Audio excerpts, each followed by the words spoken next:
Hello, good weekend, how are you? This is Sam from the Reloved Guitars workshop, up close and personal in the workshop. And it's a Friday again, it's that time. We've got a few different things to do. Kind of mercifully in some ways, a quieter weekend. Yes, so a few different things, just a quick update. We have this beauty come back to us. Needs a look at why the bloody neck pickup is playing up, or a bridge, I can't remember which one it is. In the interest of good customer service, we refunded immediately and paid for the courier to come back. It was quite nice to see it again. It's a lovely guitar. But if it ain't right, it ain't right. So we've got to do it to make sure this wiring in here works. So that's something for the weekend, sir.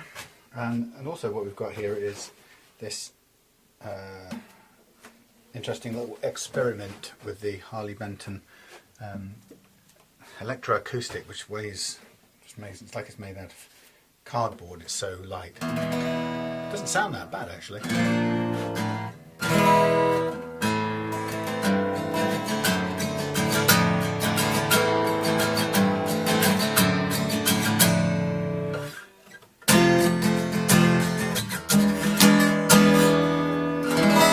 Straight off out the box, so I'm quite impressed with the fact that for 58 quid plus postage, it's a great first guitar. It really is. I mean, you know, the fine detail is a bit ropey. Pickups, tuner's a bit sticky, strings are horrible, but got some expensive replacements. And I'm going to take them off, and somewhere in a short while I'm going to do a fret job on this, because I think I showed in another video, but if you were to bend the strings,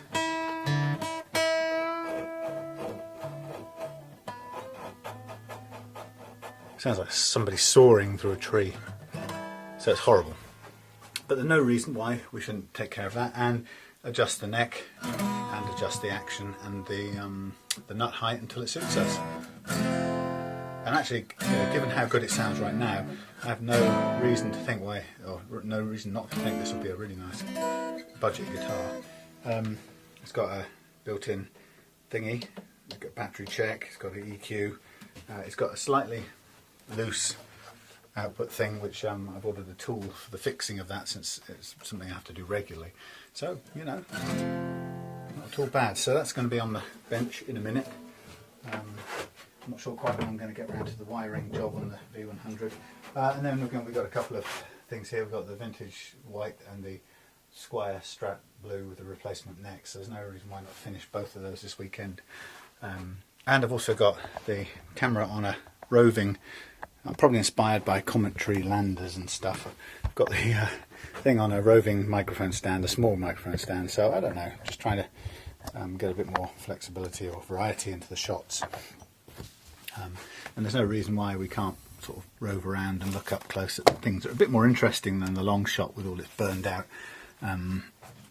lighting that we often get. So I kind of noticed the other day that when you get up closer or mid shots, you get a bit more of an interesting vista. So here we have, you know, the ability to look at things a bit more interestingly.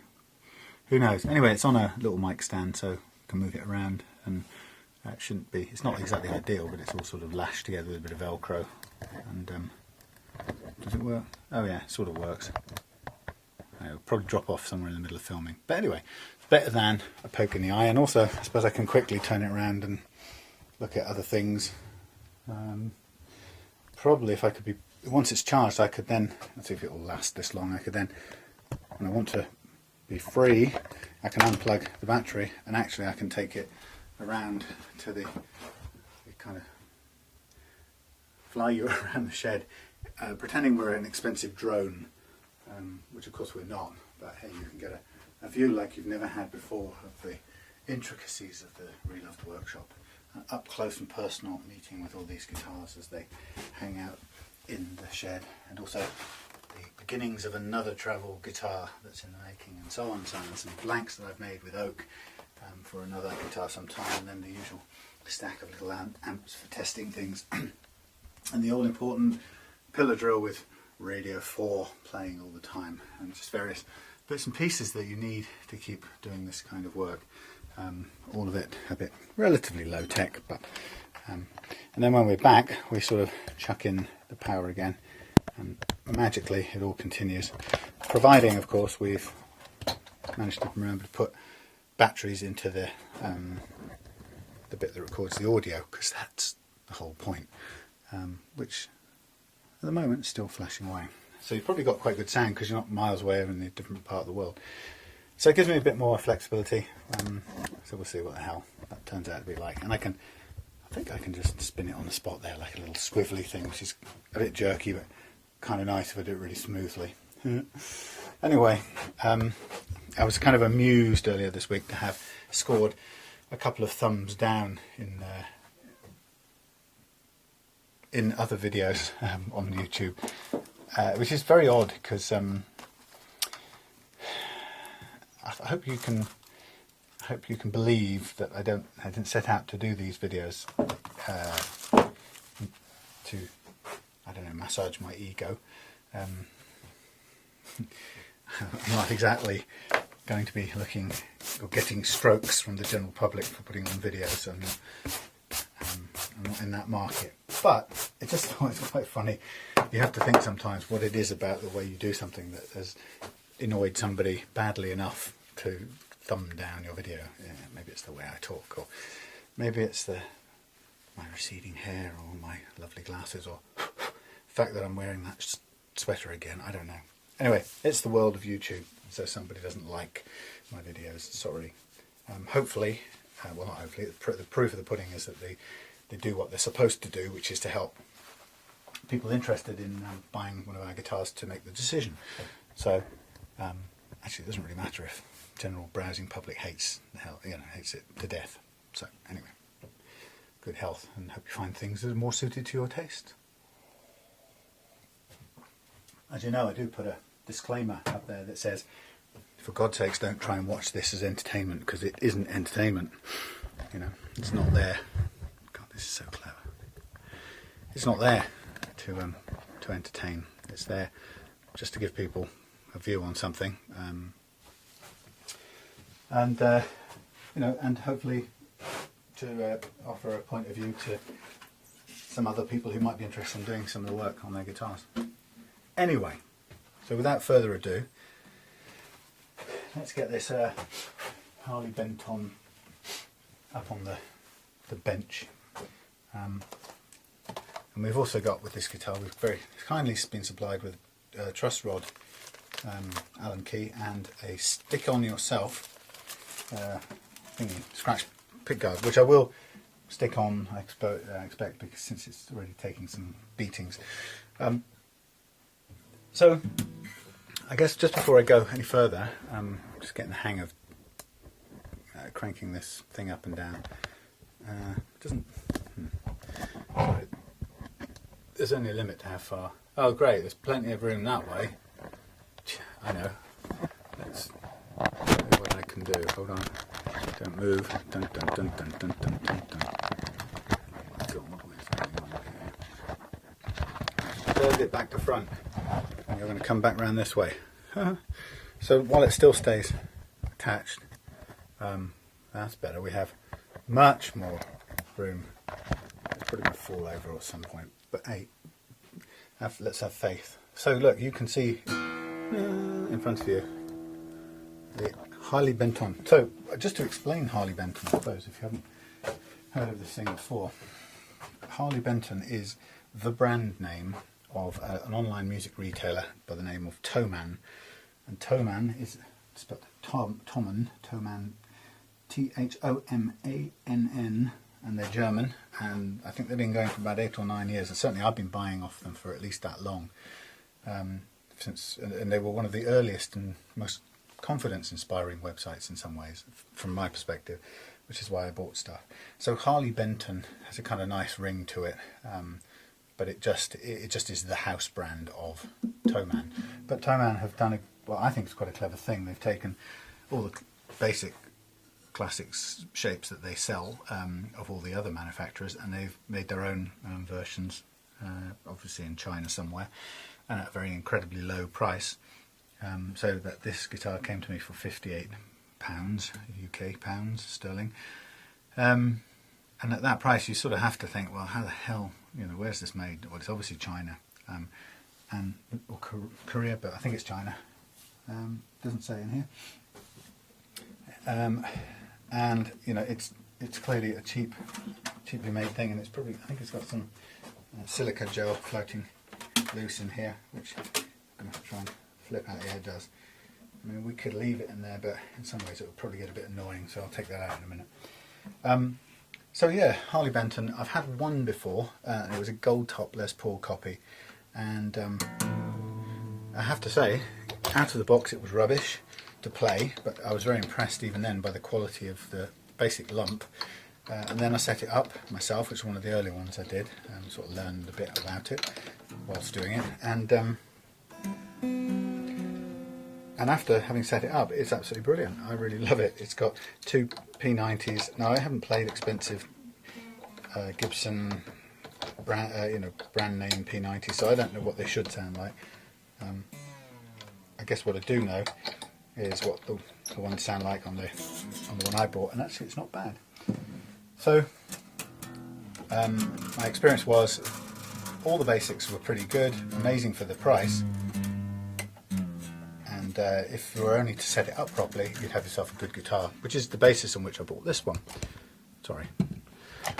So here we are, just really doing this as a test, and if it works out, then I may keep it or I may sell it.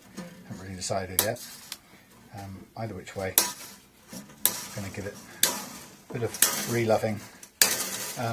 It's what it sort of needed anyway. But even at, you know, at 58 quid plus about £8 delivered, 66 pounds for an electro acoustic guitar, which I'll play you afterwards through the amp when we get the sort of the basic thing back together. Okay, this one's going to give me some gentle trouble. Yeah, so when I play it to you through the amp, it's you'll be surprised. I think so anyway. It's not a bad sound. No, it's not a Fishman. Everybody knows that. It's a Chinese copy of a guitar, or you know, it's a Chinese-made guitar with what will be some very cheap. Come on, out you come. This is not very encouraging.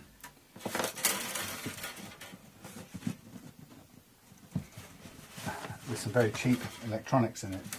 Understandably, it's going to be cheap. However, given that, I have to say that I was quite pleasantly surprised by how good it sounds for the money, or how much little money it is. Anyway, I'll let you be a bit more of the judge of that at the end. So there's no harm now taking off these horrible gold looking Chinese style strings, and we'll put them straight away in a bag, and we'll replace them with some decent quality elixirs when we get through. Now the truss rod adjustment on this guitar is just inside the sound hole here, so now I can get to the silica gel. It reminds me not to eat it. And here we have the guitar without its strings on. You won't be able to see up close, but if you were to get a sort of magnifying glass on these, you can actually see, oh my lord, you can actually see the file marks across the top of these frets, which is pretty sad. And I'll have a look. Yeah, it's absolutely shite. Ah, horrible. But it kind of makes me think that somebody's had a go at fret leveling. That's the interesting bit. So, just as a quick sample or experiment, sorry I have to move this a minute, because now I've lost everything. Hello. I've just been looking at the condition of the frets on this thing, and they've got all the file marks on top of them like they've been levelled, but I mean I don't think they have, but it's as bad as rough as when I finished levelling the frets, so nobody's polished them. Right, so they've made a half attempt Yeah. God. Okay. Yeah. Sybil. Alright. I think I'm getting a cold. It's sneezing. It's so unusual. Horrible. Wobbly. Wobbly. Okay. Right, I'll see you in a bit. I'll try and find Martin's number, I suppose, and give him a ring after a bit. Hello. Ah. Okay. Right, see you in a while. Okay now. So look, there's the piezo pickup-y thing that makes this thing make a noise, and that sits underneath the bridge there, like that. Put it back in here. Yeah. I'm just going to put it back in here for safekeeping, because I want to probably adjust the height of this a little bit. But I just know it has to sit on there. It has to sit on top of it to make it play. Cool, isn't it? See you in a bit. Get a room, my stepson would say. Okay, so I'm going to leave the pickup in there, but I'm going to take out the bridge for now, because that's something we may need to look at. Also, I'm not going to take the nut out, I'm going to leave that where it is, because I will just use the files to lower the slots if necessary. Okay, so the first thing I want to know is this neck straight with the strings off, and broadly speaking, again remembering it's under gravitational pull, so it's not an exactly true picture when you're looking at it. It's probably better to look at it side on if you're going to do it, and that's not actually too bad. So I'm overall quite impressed with that. It feels like it's got, I think that's probably why it played so well out of the box, because this neck at rest with the strings off is pretty much flat, which is where it should be,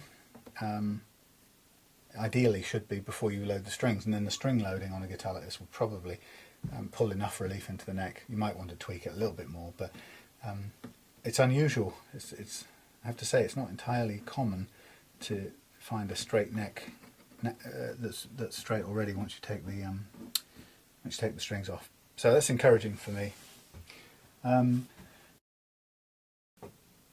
The finish on this guitar, it feels incredibly thin.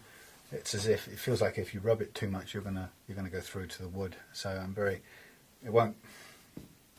there's a feeling that it won't last long looking very good. I mean, it's built in this shiny glossy black lacquer, but despite it being shiny and glossy, it does feel amazingly thin, which contributes obviously to the lightweight feel of the thing. But I know there are other guitars here that I don't mind. The thickness of the lacquer on the vintage V100, you feel like you could bang it against the wall and it would be fine.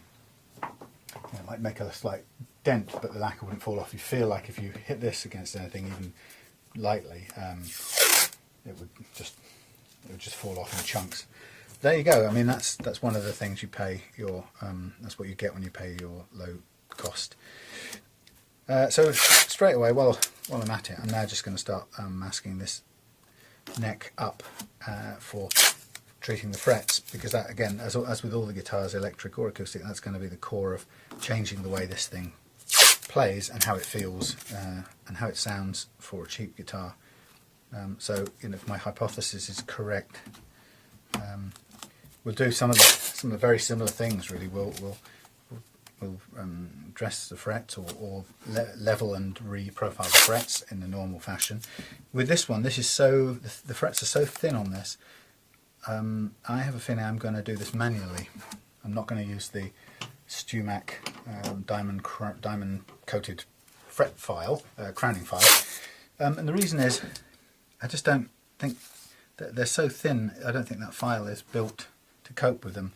That file would wear them down before it rounded them off, because they are so thin they fit inside of its radius too easily. So with that in mind, I am going to do this one manually, and also because I want this to play well afterwards. It's not just about smoothing the frets off; it is about leveling them, which is something that we know. No matter how well this plays out of the box to begin with, or how surprisingly well for the money, I can guarantee you just by that quick test there, one of this fret here, I think it was immediately, or that fret here was incredibly high in relation to the others. So we do have problems right away. So that's what we're going to do. We're going to level the frets, but in doing so we're going to, in the polishing process that comes afterwards, we're going to take care of this roughness. And then after that we're going to concentrate a bit more on the action of the guitar. And for that, to that end, we will either shave down a little bit off the bridge in controlled circumstances, so that it reduces the action to what we want, a workable amount, or or what we'll also do is make small adjustments to the nut action as well, so that we've got the right playing action at that end, for a well intonated and easy to play acoustic guitar. You know, and that's the difference. I've got a basic Fender CD something, CD 60 or 50 or something in the house, and I've had it for quite some time. And just in the last few years was when I started to do some setup work on it. By the way, what I'm going to do is, at this stage, I'm just going to wrap these around the back. My worry with this, actually, this is so thin, this finish, I hope that this process isn't going to result with me pulling off some lacquer. Fingers crossed, it's so new that it shouldn't, but you never know. In the meantime, I'm just going to do that thing of lining up some masking tape strips. As always, the same old process as the electric guitars. And I'm just going to use this board and that boring sort of process of cutting lots of straight edged strips. And the reason it seems really anal and arsey and fiddly, but the reason I do it this carefully is because it all goes towards protecting your frets and your fingerboard. And if you're your fingerboard, you know, and your fingerboard is the most important bit of your guitar, really, in many ways. So there's no argument for rushing this process or not doing it properly. And when you're masking off the fingerboard, so when you're getting ready to level your frets, then you want that done properly. And to do that properly, you're going to need lots of different widths of tape, or a couple of different widths of tape to achieve that task.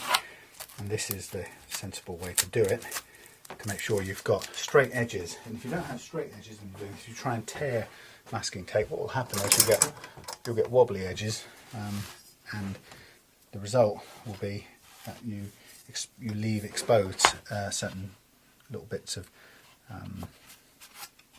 fingerboard, fretboard, and as a result that will be exposed, and you may well damage it with the sandpaper and files as you're working on the frets. So my advice is, do this bit kind of almost religiously, ritually. You can do it kind of once you've done it a few times. You can sort of kind of switch your brain off a bit, and it's one of those nice jobs that you do without having to think too much. And then when you've got all these bits of tape cut out, I do 2 pieces in half widths, and then I do 2 long strips in thirds, which is sort of proved covers every size and combination of frets on your guitar. Just habit or experience has shown me that. Okay, so even when I'm doing this guitar, I'm kind of conscious of how I move it around the workshop because of its thin finish. It seems very delicate. I'm thinking of, once I've got this one to play really well, selling this one on. It's quite an interesting idea that buying something new from somewhere as cheap as Thomann and adding value to it with a decent setup. In a way, their new price is so low that it's kind of feasible for me to do that as a potential, not business model exactly, but if I can buy it for 60 quid, 65 quid with including transportation, and then I might sell it on, add £60 worth of time and effort making, changing the way it plays, we might have a very good condition new guitar for learners with a really easy to play action for 120 quid. It might appeal to people who want something that's practically new. And you can see from the video that it's practically new. There's a video of effectively the unboxing of this the other day. So it hasn't been taken anywhere or had anything done with it. Well, failing that, if it's that good, I might keep it and use it to rehearse with this new band that I've joined, because I don't have that electroacoustic capability at the moment.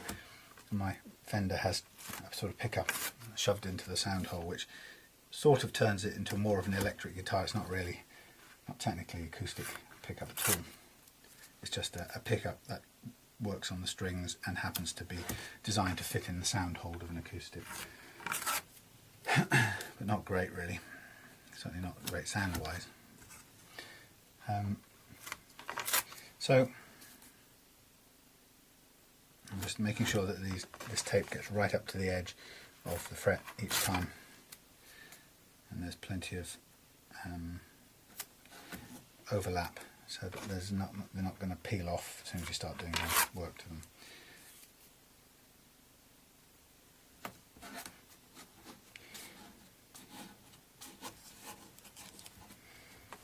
Okay, so you can see the principle. As I get further up the neck, the frets are getting closer together, and so that very soon I'm going to move on to this tape that I cut into 3 pieces or thirds, and then I'll be able to use that, and then we'll get up to the top part. Now, the difficulty of using the manual or the old-fashioned crowning file method for finishing this guitar is that it gets tricky up at this end, getting access to the frets at this end without hitting the surface of the guitar is not easy. It's quite difficult, to say the least.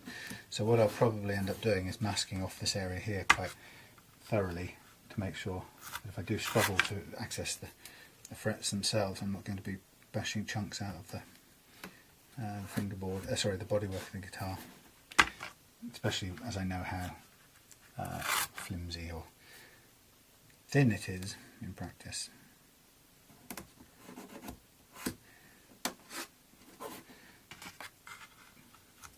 So with that cutting board full of tape, the way I did it, there's more than enough now to finish this whole thing and mask it off. And then I'll just freehand pull off some tape around these areas. I'm very careful. I know this is a cheap guitar, and I'm conscious that if I hook onto a piece of the binding or the finish here, the kind of mother of pearl finish, actually it's a tape that they've used. If I hook onto a loose bit, then I'm in danger of pulling the whole sort of layer of lacquer or finish off. So that's what I guess you need to be wary of when you're talking about much cheaper finishes. That kind of goes with the territory, I suppose. But we're talking, at this point in time, a £65 guitar that I would, for somebody who can, is on a strict budget, at £65 has bought a completely playable, acceptable sounding guitar with the capability to plug it in and perform if you wanted to, or practice with a band, or even just go on pub stage or something, impress your friends. And I think that for that kind of money it's kind of unbeatable. Would I choose to spend money on that, or would I save it 3 times as much and find myself buying something like a vintage 400 N400 or V400? I can't remember. Probably I'd do that. I'd look for one of those around £120 instead. But that's me, and I have to say it would almost certainly still need this work doing. So the person entering this game or this market has quite a challenge on their hands, because whatever they buy, almost anything they buy, is going to be in need of a bit of TLC.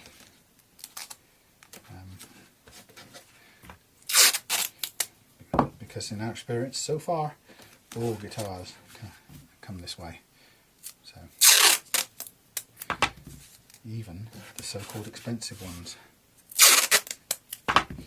So what I'm doing here is I'm coming from this side with the file, so I'm just going to level off, mask off all the surface around here, just to give myself reassurance that if I do slip, the file has a rubber handle, but if I do slip, then I don't want to damage the guitar. As I always say, masking tape is pretty cheap, so you can afford to pile it on. Okay, I'm just going to raise this up a little bit. Okay, put my cutting board to one side. You can see we're in a nice position, ready to have a look at our frets in a bit more detail. Now I'm going to do something now with the frets that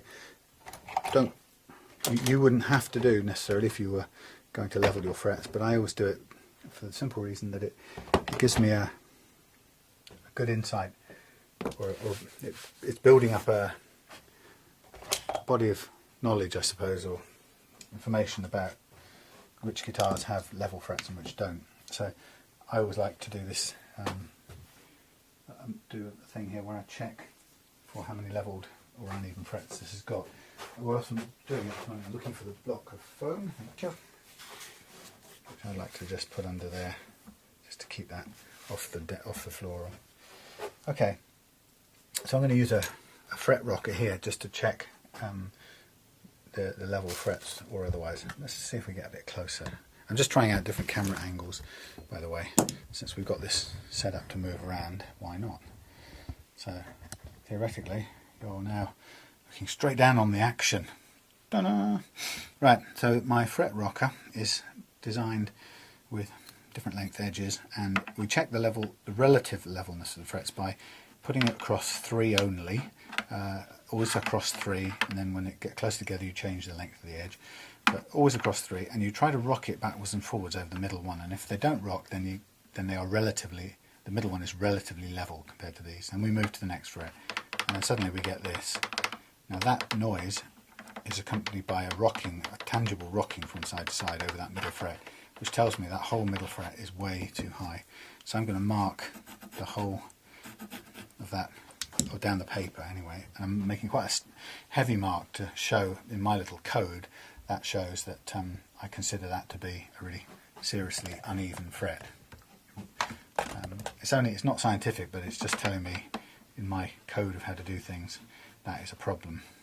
I keep on going, and as I kind of expect, the next one, or there's a one here that's seriously high in relation to the ones around it, and again quite significant compared to other guitars I've worked on.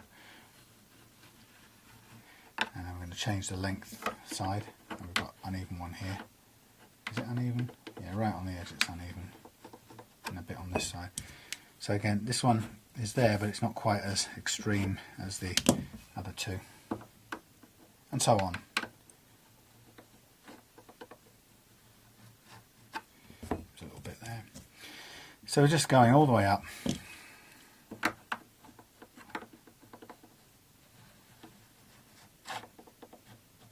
We can't do the first and the last fret because there's nothing either side of them to relate them to.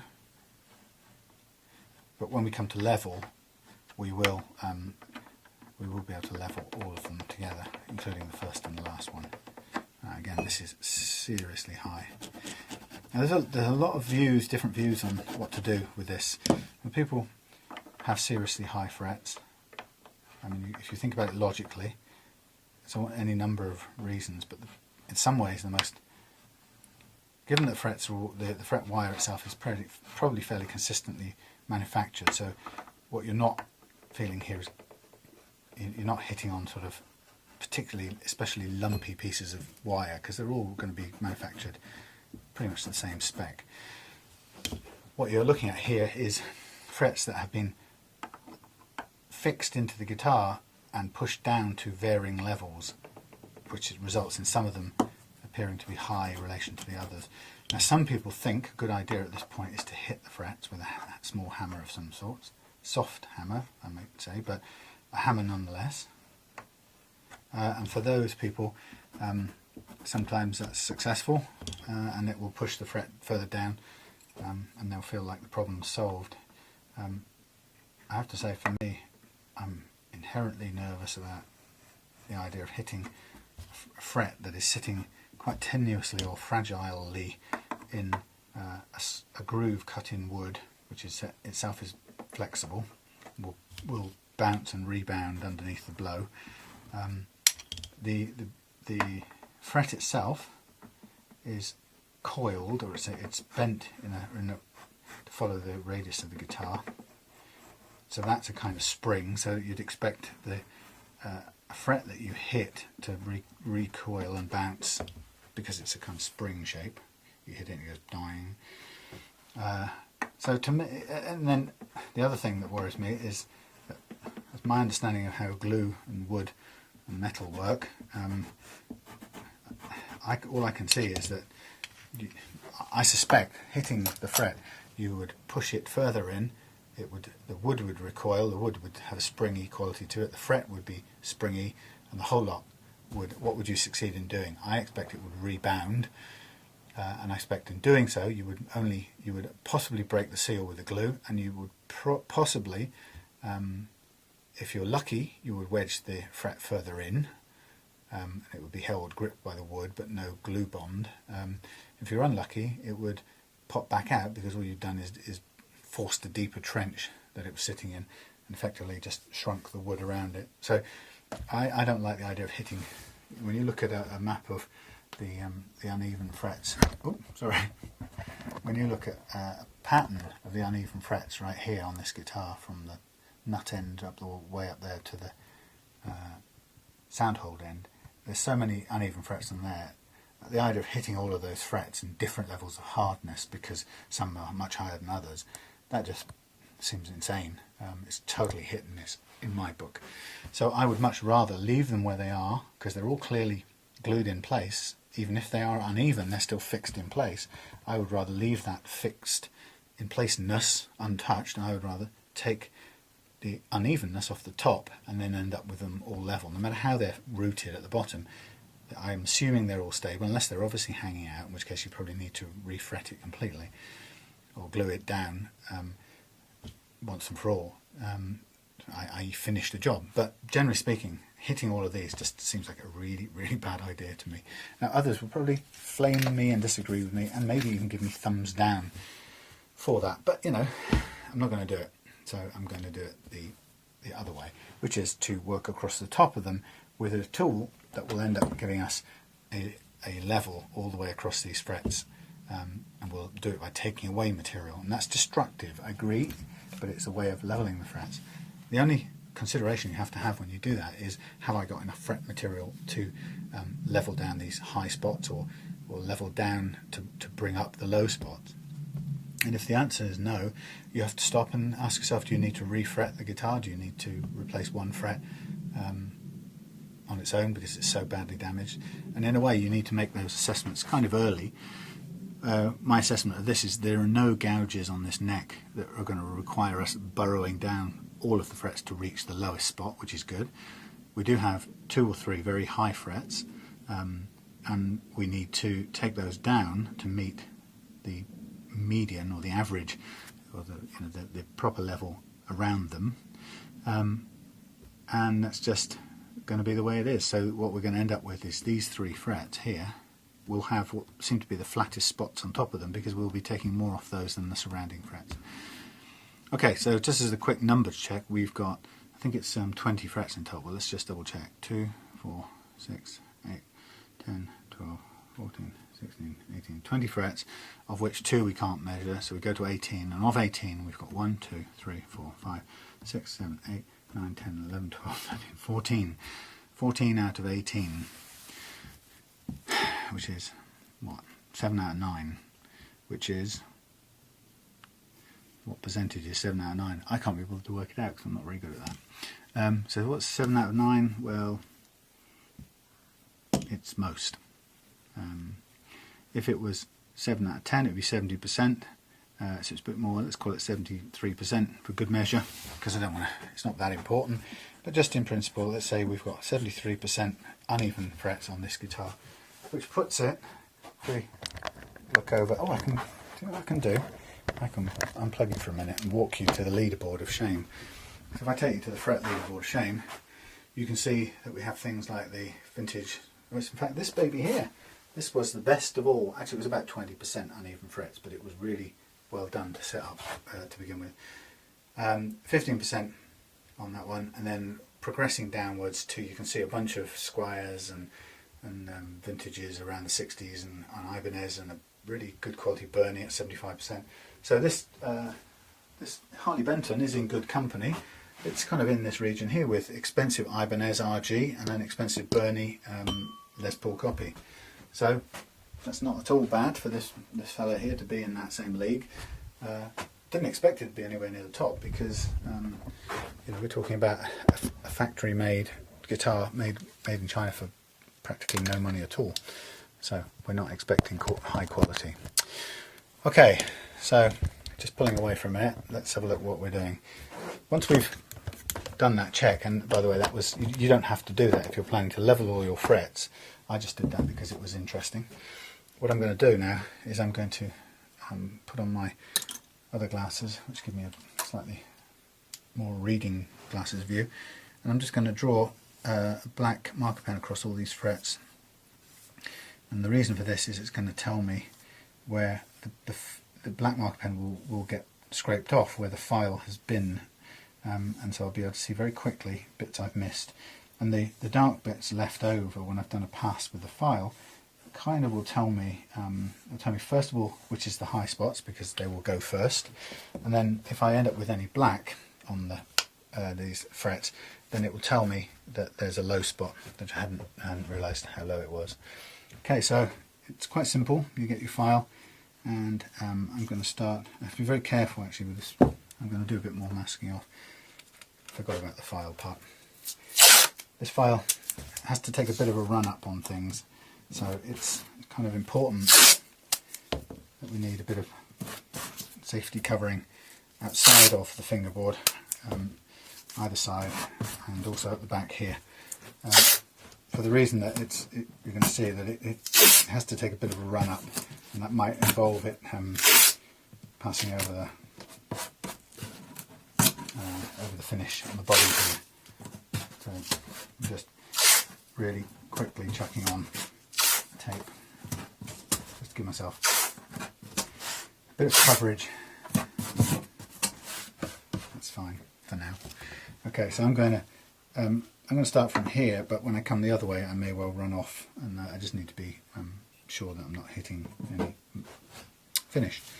Okay, so I'm just going to begin, and I'm going to start with a file placed on the far outside edge, and I'm going to just run it slightly tilted off the edge actually, because I need to follow the curve. So slightly tilted off the edge, I'm going to run all the way down, and it's biting nicely as we go. And as I say, all the way down, keeping it as flat as possible. And then I'm moving towards the centre of the fingerboard or the fretboard, and then coming down the side closest to me, and then leaning slightly off. Oof, God. This is really some sharp bits trying to bite into the file there. Okay, so I've taken some metal off. If you look up closely, you can probably see this sort of metal edges and the swarf, or whatever they call it, metal coming off from the file. And what it shows us that the frets, I don't know if you can see, but where the heaviest lines are, the black lines, you can see those frets have got the widest cut on top of them, which goes with the sort of terrain. It means that the highest ones are going to get most taken off by this technique. But it also shows us there are a couple of places I can see straight away, like this fret here and here has not been touched at all, and that means it's substantially lower still than these two, so there's more to come off. Equally, there's a couple more spots one or two spots up here which haven't been touched, and one here. But I'm going to turn, well first actually what I'm going to do is just brush off this metal. And then I'm going to turn the file round and start from the other end. Run it back down.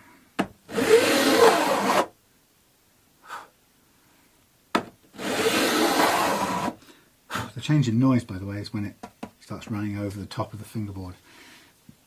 Sorry, over the top of the sound box. Nothing going wrong. And then just keep on going all the way over. Bring it down this other side and tilting it slightly off. Okay, let's see what we've got. And this is, I have to say, this guitar has got some monstrously uneven frets, which would have a significant impact on the ability to set the action any lower. That's the main thing. So I can see that this one, there's absolutely tons of metal come off this one, and tons off that one, and tons off that one, as predicted, because we knew they were the highest relative to the others, because this check told us that. We've still got a low spot right here, and I'm just going to colour that low spot with a slightly different marking so you can sort of see. I'm just going to whiz around and point out to you where all the clear low spots are. In many ways that is one or two, but not that many. But it sort of helps us to know. It'd be good if we had a different colour, but I'm just going to darken them so I have some idea of where I'm aiming for, or keep an eye on when I go back over it all. So at this point in time, I don't really want to take down any more if I can help it, but if I'm going to avoid this low spot causing problems, I still have to keep coming down. So I'm going to take my courage in my hands, and I'm going to come back down this whole neck again.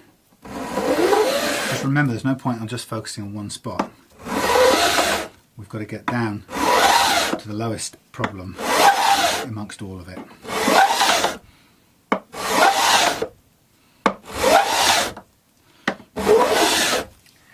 You can see I'm quite confident with those cuts, even though it feels quite extreme, the amount of metal we're taking off. But that's the price we're paying for this cheap guitar, basically. We're paying for a set of frets that are substantially uneven, and this one in particular is still showing up as a low fret. And so much so that if we were to do the check again now, on this particular, let's do it on this fret here, we would still see this showing up as a low spot. In fact, it's a low spot on this side now. I'm pretty confident of that. But the rule is, if we want to get down to making them all absolutely level, we have to keep going until we're at the common denominator, which is the lowest spot. So I'm going to do one more all the way across here, and then re-evaluate.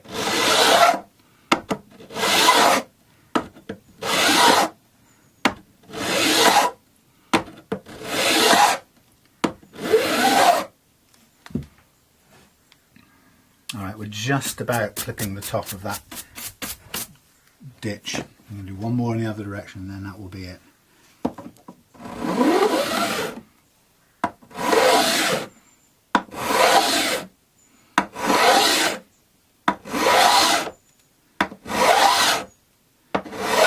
Remember, we want level frets. That's all we want.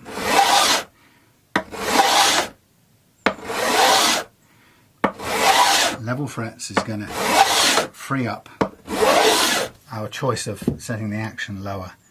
Okay, well, we are almost there. We will get a little bit of rocking still. You can hear it now. Just going to examine the rest of these frets. They're still not too bad.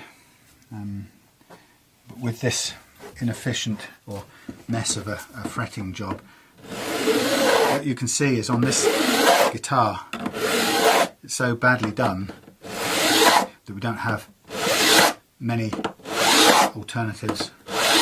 We don't have many chances at this.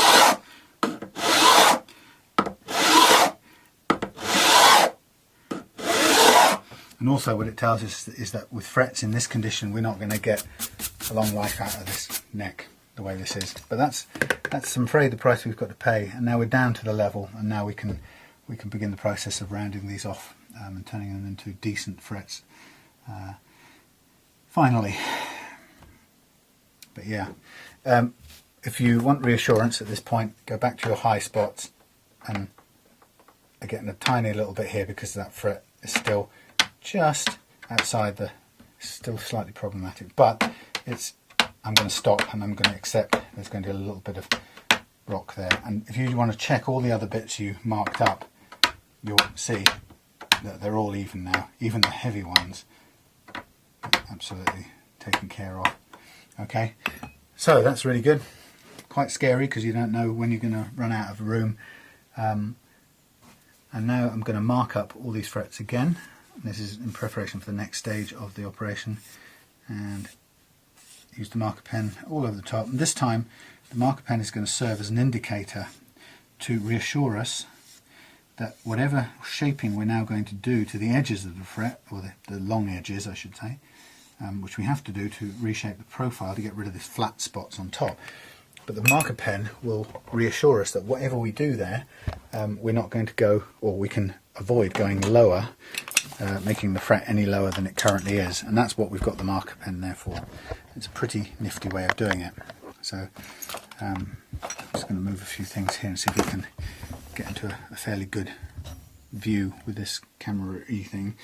Okay, so with this old-fashioned method by hand, what I'm going to do is I'm going to use a three-sided file, and I'm going to use there's a rounded edge on it, and I'm going to press that against the protective masking tape, and I'm going to just run up and down the side of the fret, looking at the way it sits in the light, and then as I feel it biting it, I'm going to tip on this side. I'm going to tip the file towards the centre, and I'm going to keep tipping it, and as I tip it I can see it starting to take away material from the shoulder of the fret. My aim will be to round off that shoulder by doing this on both sides. Now switched over to the other side, and I want to round off that shoulder till all that's left on the top is a very, very thin line of black marker, and that will tell us we've reshaped the fret, but we've left the high spot or the very top of the fret in exactly the same, at the exact same height it was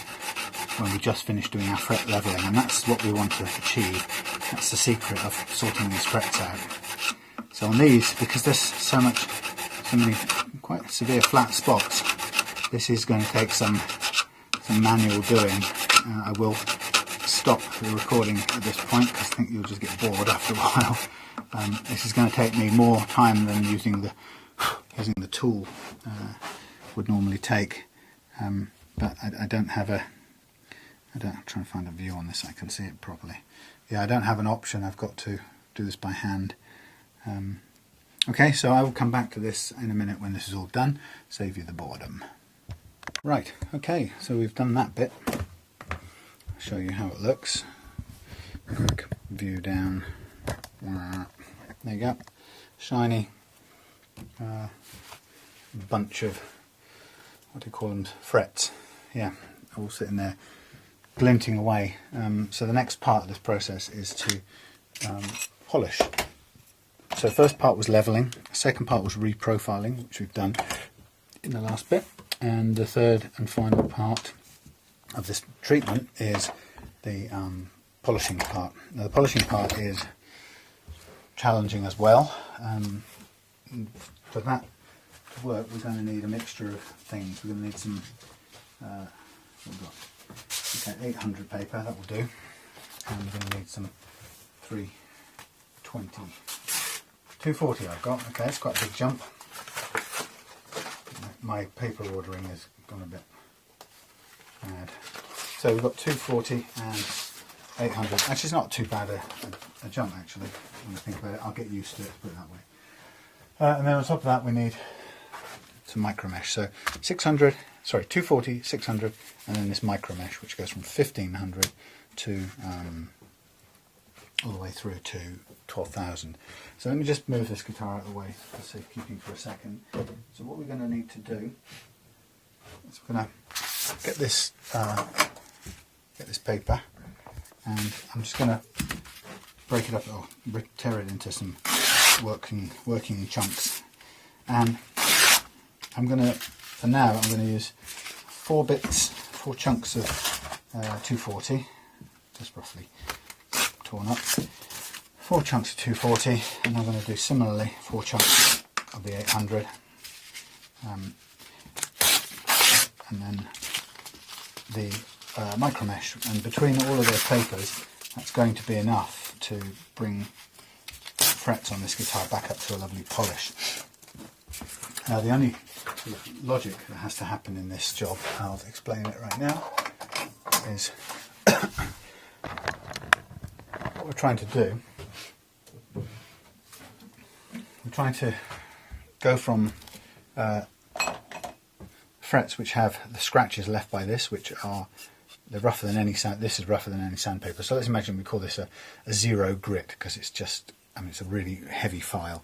So we need to remove the 0 grit marks with 240 grit paper, and we'll work on it, and we'll work on it, and we'll work on it until it's removed those 0 grit marks.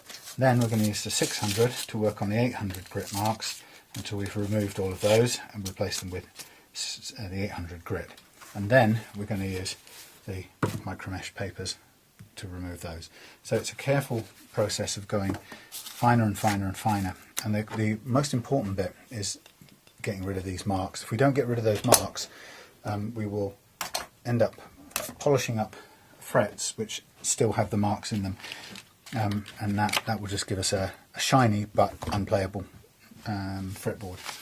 So I'm going to start with 240. I'm going to use my fingers, and I'm just going to go over the top.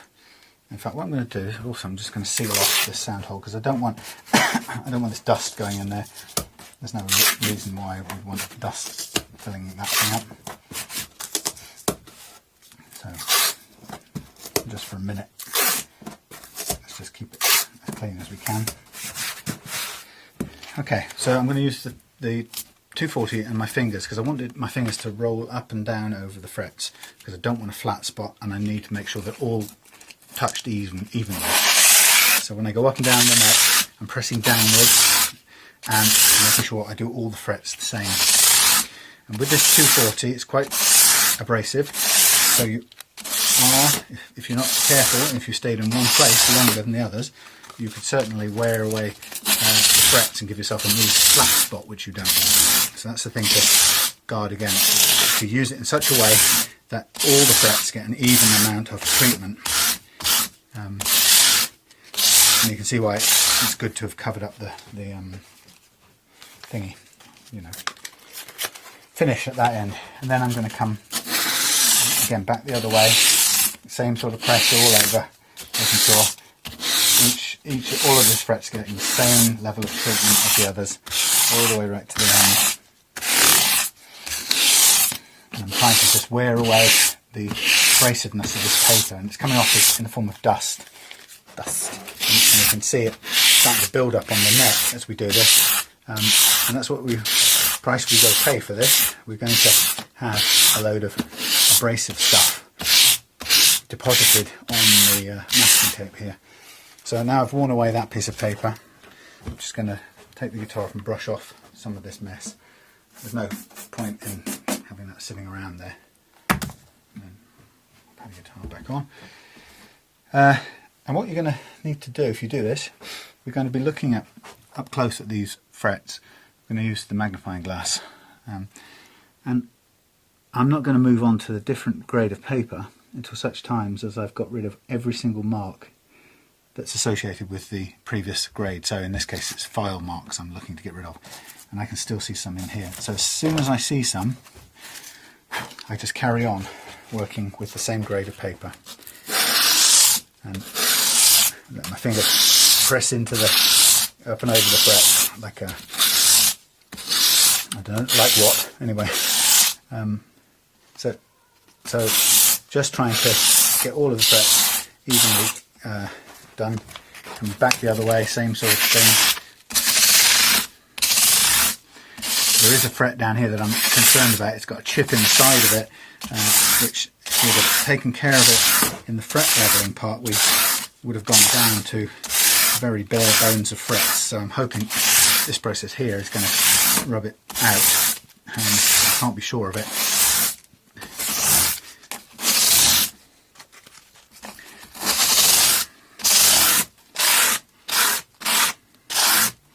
Running an eye on making sure this masking tape doesn't come off anywhere and we don't scrape any finish, or in this case the end of the keyboard. Don't want to hit on that. So if you see that happening, just cover it up again.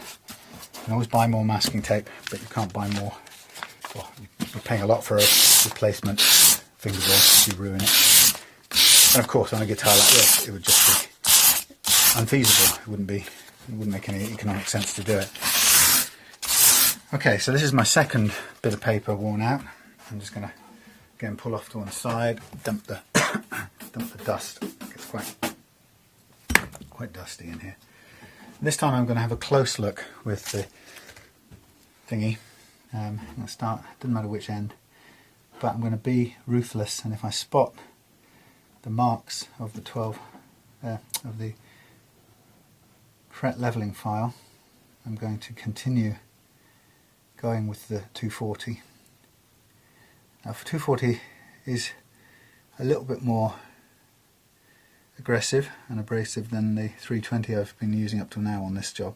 So, and I'm actually seeing all of that gone at this point in time, except for, I think, that one little chip on the side here, which is in danger of, well, I'm hoping that it doesn't have any relation to the top of where the string sits. Anyway, now what I'm going to do is I'm going to switch now.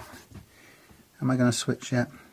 No, you know what I'm going to do? I'm going to do one more with a pointed piece of foam, because I want to get up and over this particular fret here. I want this to be smooth. And I'm going to also now cover this up, protect it again, because it's come unhinged. So I'm trying to use this now just to run up and over the frets while pressing down quite hard.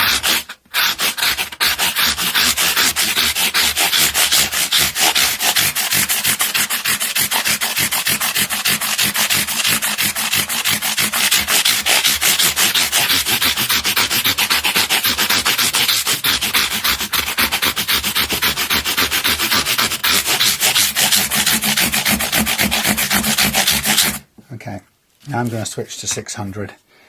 So I'll move out the way my last bit of 240. Sorry, this isn't 600, it's 800. And now the job now is to remove the 240 marks. So we don't need so much pressure here, but we're now working away on the previous scratches left by the 240. And we need this 800 to take all of that out and leave us with just the 800 scratches.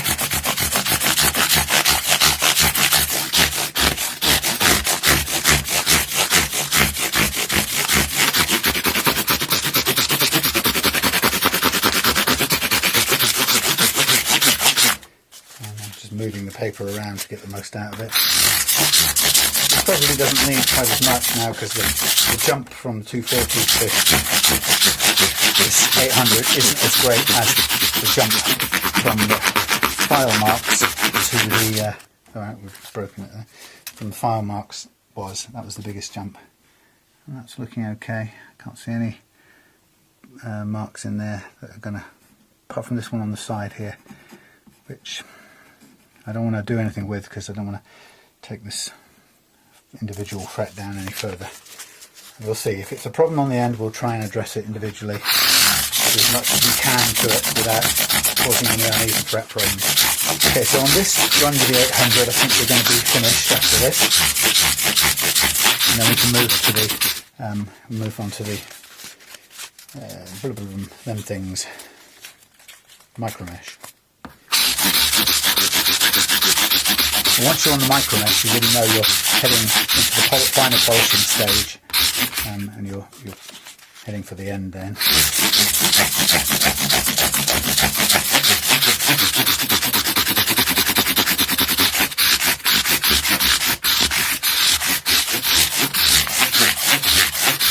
Okay, so again I'm just going to chuck that paper out of the way. done its duty. Now I'm going to go for the micro mesh. So 800 to 1500, which is the first one of these, is quite a jump again. So we want to spend a bit longer on this jump to catch up. Maybe a minute or two at least. It won't hurt. Same principle, making sure we get all of the frets involved, so it doesn't get some nice even polish. And we've got to run over off the edge onto this last couple, because otherwise they tend to suffer from being left alone, lack of treatment or lack of attention. So you can see in this process already how important the masking of the finish on the body is. If I did any less masking than this, we would have some damage there as a result of this process. We don't want to have to do it, it's such a shame. Okay, now I think this will have replaced all the 800 marks now with the 1500. So we're on the sort of rundown now with the micro mesh. So we go now to 18. So this is a very quick jump. We don't need too much time on this one.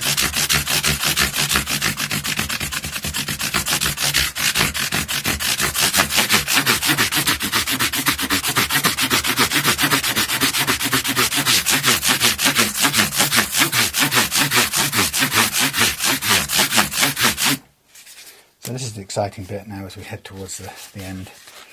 We're going to polish as we go now. And this will feel very different to play because of just the sheer evenness and polishedness of these frets. Very, very different from the last time we played it, 5 minutes ago, well, not 5 minutes ago, but a couple of hours ago. And this is the scale of the difference for when somebody has it done on their guitar. As opposed to being something that plays and feels one way, it's something that's almost completely different, unrecognisable in the way it feels.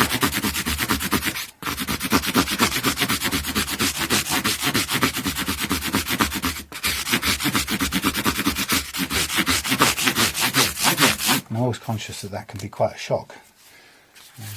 So people need to have some idea of that before they go into having it done.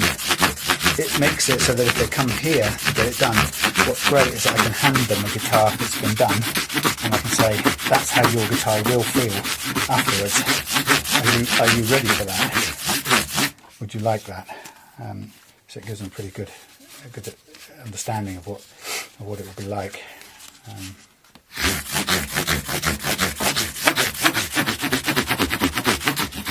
the funny thing is, of course, there are differences in feel between all those guitars, but actually what I'm finding is that you get this a bit consistent, and actually you start to get a commonality of feel.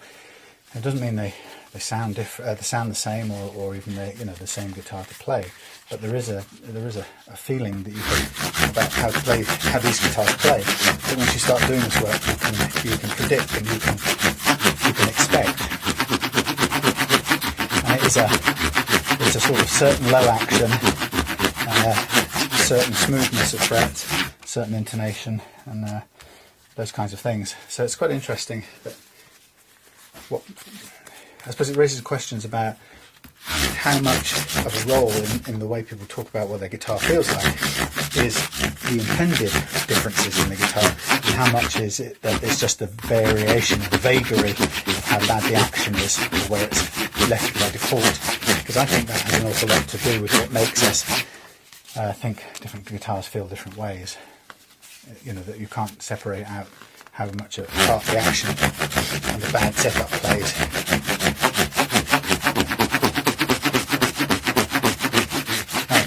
I think we're done on this now, beautifully shined.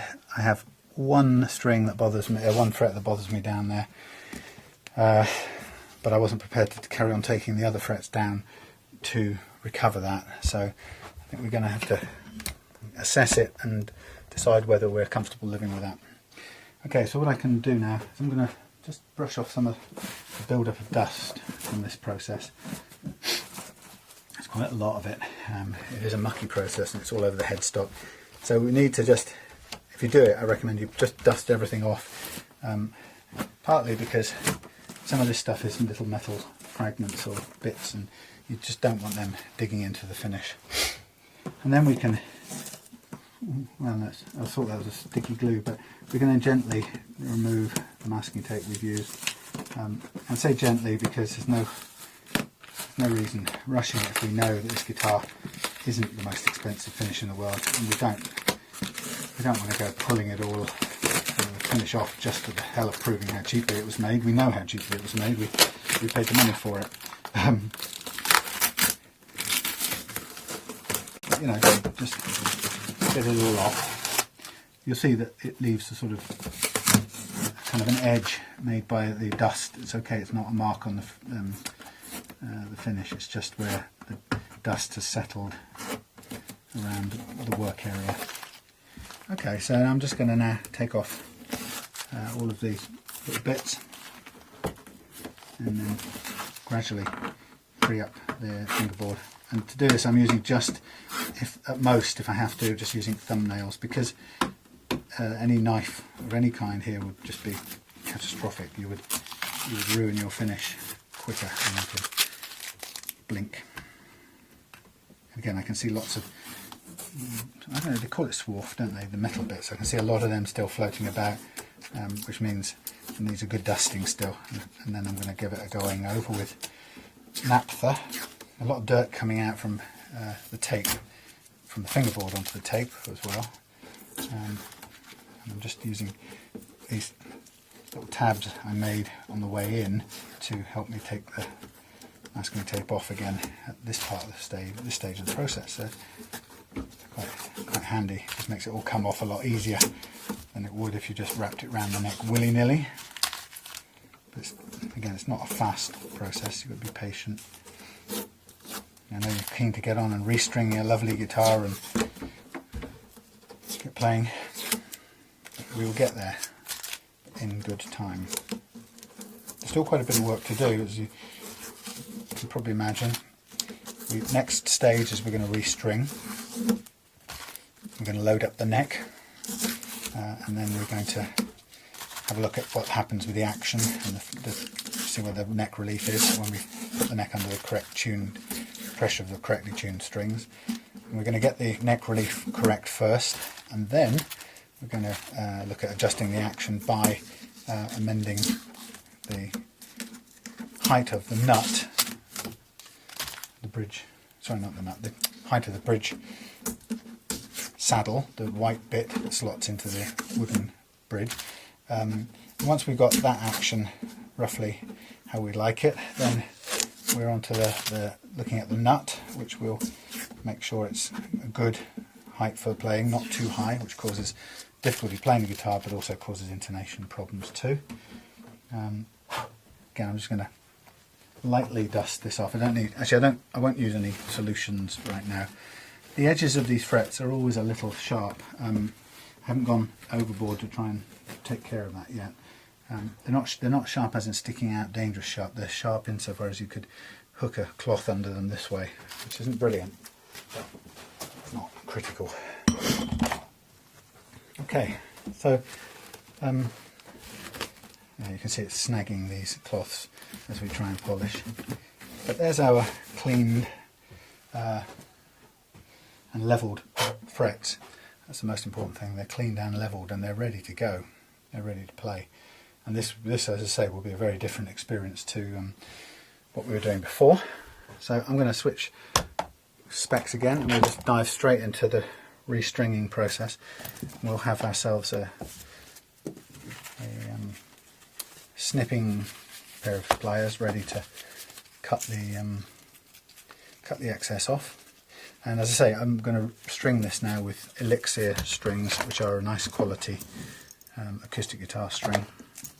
In fact, not just nice, they're very nice. They're expensive. It's about £15 worth of strings, and so it's a lot of money to waste and get wrong in the stringing process. So I'm going to be very careful as we go through with this. Now, Question, I don't have any spare acoustic strings, and I could, technically, I could string this guitar with an electric guitar string to just check the height, the action of the nut, because I know that what I'm going to need to do is make an adjustment there. Now we've got what they call the compensated bridge here, or compensated saddle, and this is compensated on the B particularly, and then compensates a bit further along the way for the thicker strings. If we put the strings on now, the acoustic strings on now, and do this process, then what we're going to have to do is slack those quite a bit off in order to get this saddle out.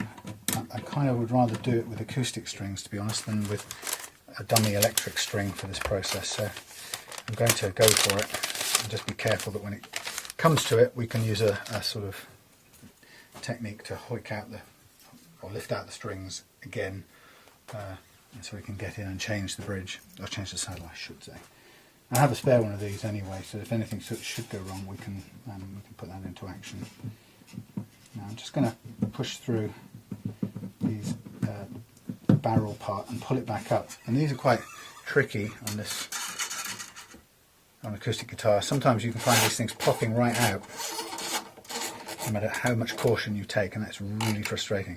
So on these strings, I'm going to pull up taut to begin with, and then I'm going to pull back back about an inch, no more.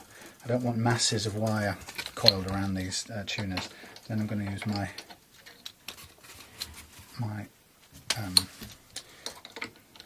string winder. I'm just going to wind that low E on, and it's not got loads of windings, but it's about 1 3/4 turns in total. Now this, I can feel it sort of wanting to pop out here, and that's the thing you've got to watch for. So you can see, you probably can, yeah, you can see that this E is now on. In a sense, we could be making a judgment just on this, because the set of the action down at this end is going to have to be a function of just amending this saddle here. There's no other way we're going to reduce the action at this end, and we're definitely going to want to reduce that action. So what I can do is we can put this under load. I'm trying to pull through. It doesn't have to be full load, because I'm looking at an average here, but I'm looking now to see. I'll just do a quick measure if I can find my measuring device, which is hidden away somewhere. Hold on. What I'm going to look for is the height of the action. I'm just going to measure it, and when I know the height of the action, if I can find the damn thing. Where's it gone? Somewhere in here. Over here. Ah, there it is. Okay, sorry. A load of hassle. When I find the height of the action, notwithstanding the fact that I haven't set the relief or anything, I'm just approximating what the action is here. When I get the action reading, and I'm just going to take it right here on the 20th fret, and this is saying it's just over 2.5. In fact, it's about 2.55 millimeters, 2.5 millimeters. Now for me that's too high for an acoustic guitar, and I'm going to try and aim to get it at I would say 1.5.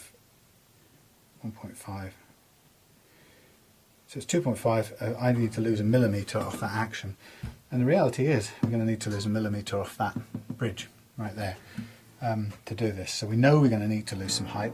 So what I could do at this point is slack that off, and without losing the string or causing any more problems, I could just pull this fella out and put the guitar off to one side. And so this is the bit where if you get this wrong, you can do a few things. You can either find where they are.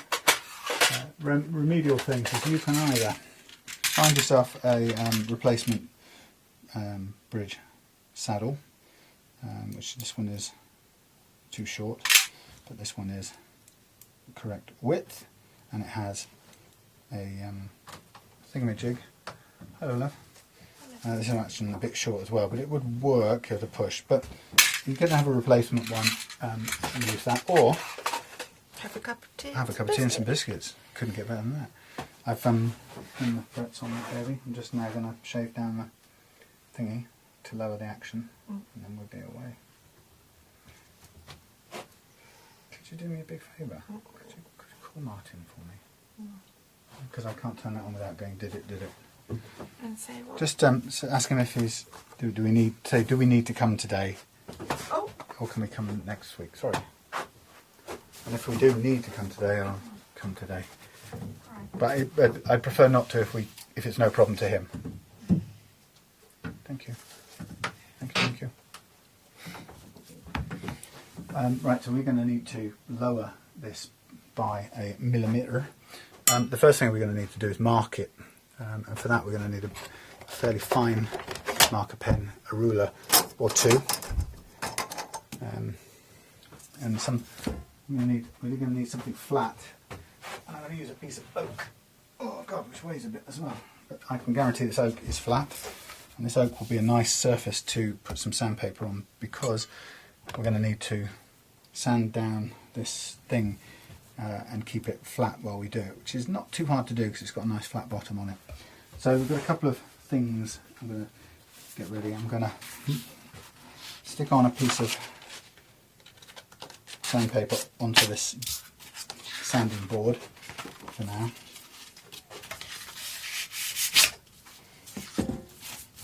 It's 240 grit, which is going to be quite aggressive, and we don't need to do this too finely. We're working on the underside of it, and we just need it to take off what we need it to take off, basically.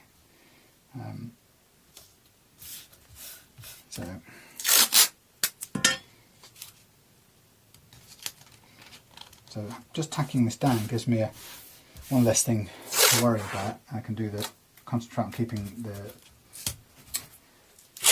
bridge perpendicular or level as we do it, and that's going to be by eye. You could make a little rig which allows this to butt up against something, and then you can just work it, but I'm quite confident that I can hold this and take this off. But what we do need to know is our millimetre mark. We don't want to take more than a millimetre, so I'm going to use one of my rulers just to mark a millimetre on this. This isn't precise. I can't draw this small enough to get this exactly right, but I'm trying to get as close as I can to a millimetre. And what I really want is I want a straight line along this saddle, which will work as a guide mark for me to mark it off. And I'll just be able to judge that now. I want something to support this, but it's not really that. What might it be? It might be this. Something of a similar. Okay, that will do. So really, this isn't scientific. I'm doing this by eye. I know roughly what a millimetre is. I know how thick my pen is. I just want a straight line across here that will be convincingly down enough. This is behaving as if it's not waterproof, but it is. Okay. So I've drawn a millimetre, roughly, nearly a millimetre. Again, it's not precise, but what we're just trying to do is giving ourselves a guideline so that while we're shaving away, I'm not going to go below that. That's my rule. So if I just stick to that, I will have lowered the bridge enough to make a perceptible difference, but I will not have gone into a danger zone. Okay, and now the process now is to lay it flat on its base, and we're just going to start trying to keep it flat at both ends. I'm just going to start wearing away at it manually, and you can see it leaves a nice streak of material on the sandpaper. And this is purely, again, sort of manual, handcrafted. I wouldn't try and do it with a wheel. This is slow, but it's kind of stable enough. And what I'm trying to do is make sure there's an even downward pressure across all its length. Otherwise we go off into a bit of a slope, which then is hard to correct, and it's not really being very efficient.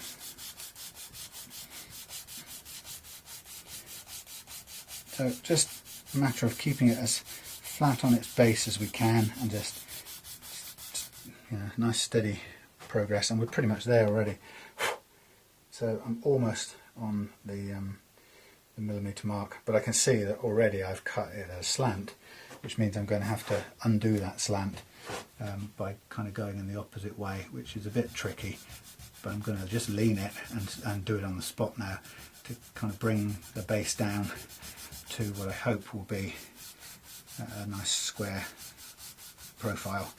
Again, you can tell it's a bit of guesswork in here, but if you could see this up close, you can see that actually it's not that bad. I can still take a bit of the slope off it. We're still not quite perpendicular, no, at right angles. But once we get down and take that edge off, it'll be a fairly good cut. If we were to make a mistake and go too far, which I think that's pretty good actually, we could always go back and put a shim underneath. But I don't want to do this on this one because it's electro-acoustic, and therefore the importance in this one is the join between the pickup, the acoustic pickup part, and the bridge, and that needs to be really solid and does not need anything in its way. Okay, so now I've reduced the height. I'm now going to put this under tension, some degree. It's going to try and want to pop out, but what we're interested in is now the height above the 20th fret. And we come back, and it was over 2.5 before, and now it is under 2.5, and it's actually on 2. So we still have a little way to go if we're going to. I mean, it's going to be more playable now. Oh, and you can bend it.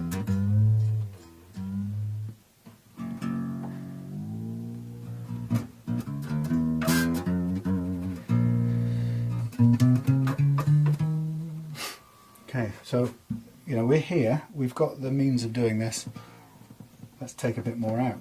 We don't need to stop here just because we've done it once and we haven't messed up. This is the time to get this right. We levelled the frets, which gave us the space to do this. So without the frets being levelled, there would be no point in lowering the action at the bridge, because the frets would have just buzzed. Sorry, the strings would have just buzzed on the frets. But having lowered the frets and done the proper reprofiling, we've given ourselves quite a considerable range, that we can go quite a bit further down.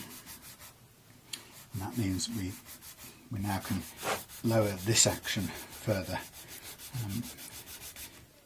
It wouldn't have been probably possible or feasible before, because as I say, those huge high frets that we saw when we were doing the levelling probably would have caused us substantial problems, and we would have very quickly got into choked notes or buzzing notes. Okay, so again I'm going to brush off some of this plastic onto the floor till such times as we hoover it and get rid of it.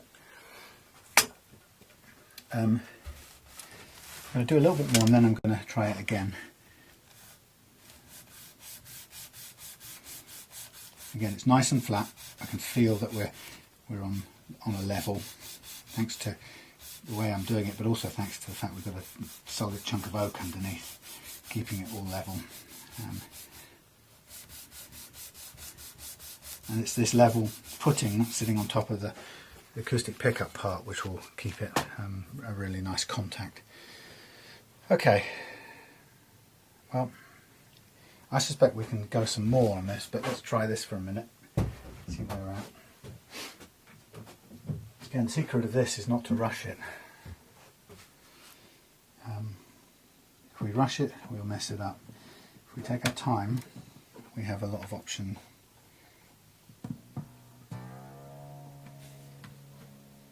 It's starting to look quite nice. Don't want to overcook it. Let's see where we're at. Okay, we are now under 2 millimeters, and we are coming down towards the 1.5. I'm going to aim for the 1.5 because I do have experience of that this guitar should be able to take it now we've done the work on it, and B, how nice it feels to have an acoustic guitar that plays this effortlessly, when we've done this work. So, you know, now we're in the space, there's no reason not to make the most of it. We're at the optimal place at the moment. So we've got a half a millimetre to go on this, which will take us to 1.5. And, you know, technically we could go even lower with the state of those frets that we've taken care of, but we'll not be too adventurous. We can always save that for another attempt, another go. And just want to make sure this is flattened off on the bottom as good as we can get it. You can see this is guesswork, and that's actually tilted a little bit, so I'm just going to try and level that up. Yeah, this is largely guesswork, and it's going by having a go, going back, trying it, see what it does, see if it works. There's a bit more, but it's always on the principle of taking a little bit off and trying. That's good, it's nice and square. I think this will be close, if not the thing.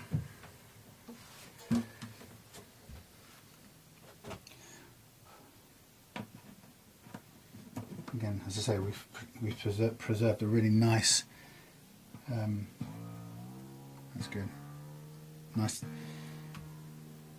surface for the strings to, for the pickup to contact with. That's good. I'm going to stop right there, okay, because that's enough.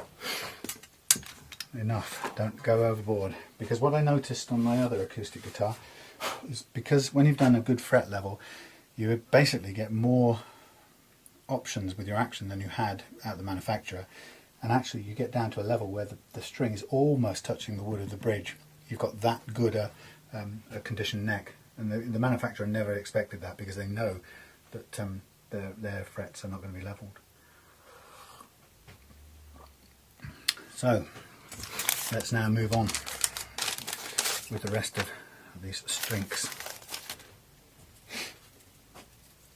which again is going to now start to put the neck under a full load. And we're not, I don't know, I haven't tuned it against anything yet. Trying to get this, it's quite an art to get the strings in the right place so that they don't pop the pegs out as you go. It's not altogether easy, and I don't always get it right. And again, we go through right the way to taut, and then we're going to pull back about an inch and wind that inch on. No more. And it gives us loads of leftover string to chop off, but I want that chopped away rather than wound around the peg, so you end up with horrible, somebody said, effectively a spring. You've got so much wire on there, you've got a spring that's constantly flexing when you try to tune it, and you'll never get a stable tuning out of it. So getting that bit right is really important. If this were a slightly better quality guitar all round, I might be kind of interested in upgrading the tuners, because they are, what I've noticed about them is they're sticky, but actually they are reliable, so they're not a problem. They don't feel that great, but they have kept tuning pretty well, and I think doing this work on the frets, and also the work we're going to do on the nut, just to stabilise and get the slots correct on the nut, I think that will go a long way towards making this tuning be stable on this. What it won't do is it won't solve the slightly kind of sometimes jump forward that you get with these kind of tuners when they're not really that good quality.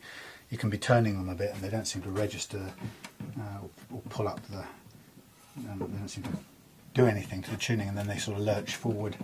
And it's not because the nut is sticking, the string is sticking in the nut, it's actually because there's something about the mechanism on the tuner. I don't know why actually. Okay, so this holes on this guitar slightly need a bit of help to get the string barrel through. That's okay. I'm going to just cut these slightly shorter for a minute because I don't need all this hanging off. I'm not going to cut them totally short in case I do need to take them off again and rework them. Okay, so we're doing all right so far, all the way through, up to tight and then back an inch.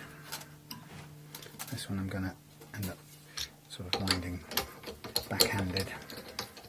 What's a little disappointing with this guitar was it came with a chip out of the top of the headstock, but it's so minor that I'm going to just repair it with a bit of nitrocellulose lacquer for ease. But yeah, not worth sending it back for. Also, you may have seen on the other video, but the jack plug input was also loose, somewhat loose. And again, to me, I needed a tool to take care of that anyway, so it's just prompted me to buy one. And to be honest, I couldn't be bothered going backwards to. Okay, where's my missing string? 42, 53, 42, 32, 24. Oh, it's there. 16, 12. Right. Yeah. So it didn't seem worth going through the whole returns procedure just to take care of something that I was able to take care of. However, if it was your first guitar and your parents had bought it for you, I imagine you might feel a bit downhearted if you got it and the jack plug input was swiveling, and you could see that within a few months of playing this thing it was going to be hanging off and probably disconnecting the contacts. So not great really, and it's a little detail that quality control, I don't really think it's that impossible to make sure that doesn't happen. Particularly if you know that that's going to end up giving you really shitty write-ups in, let's say, Amazon or something, because it's conked out within a couple of months. Otherwise, it's perfectly, everything about it's perfectly good,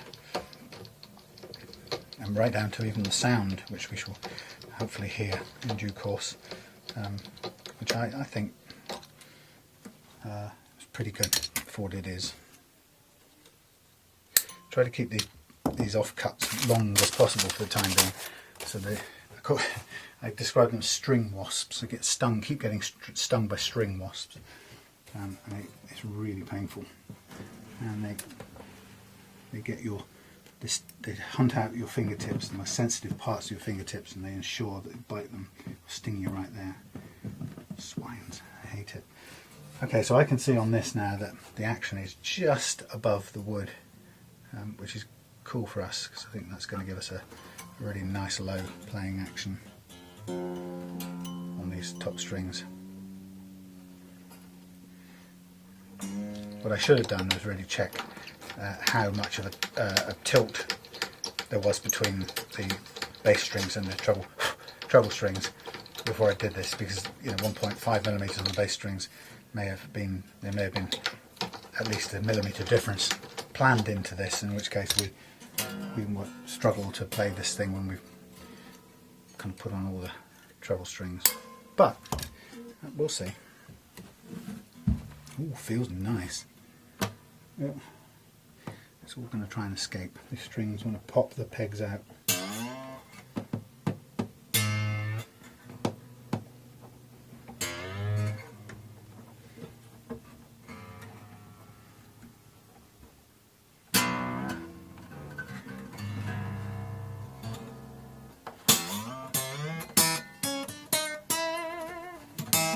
Okay, we'll get there.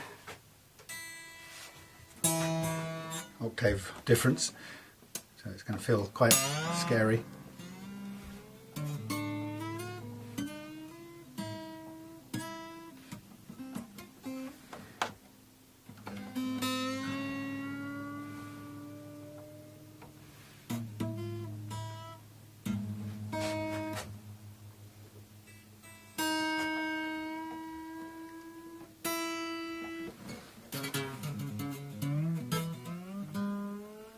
Scary.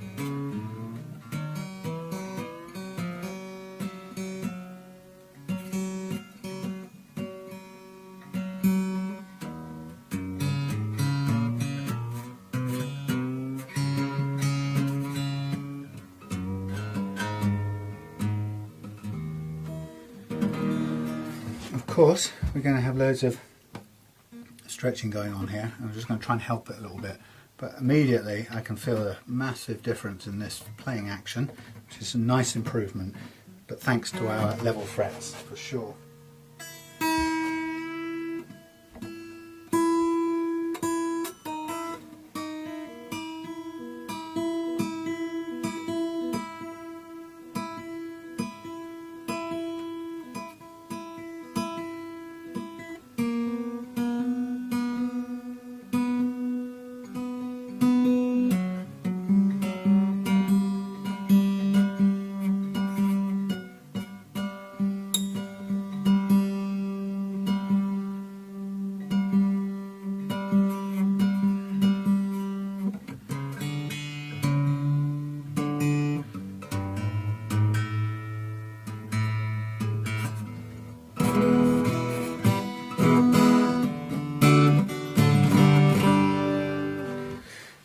Okay, I'm going to stop for a minute, drink my tea and stretch these strings up, and then I'll come back to you and we'll have a listen to how it sounds at this point through the amplifier. Alright, so just quickly, we have a very clean sound on this amp plugged in. Let's turn the volume off here first, so we have the natural sound.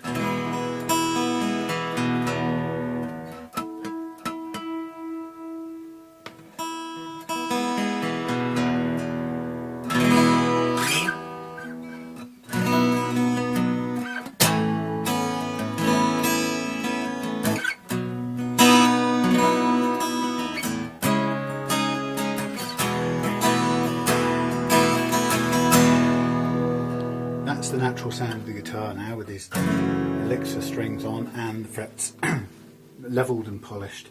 And finally, of course, you can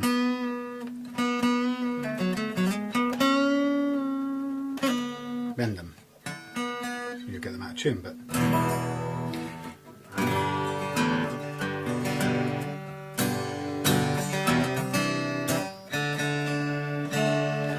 we're going to get lots of going out of tunings for a bit, because just settling in.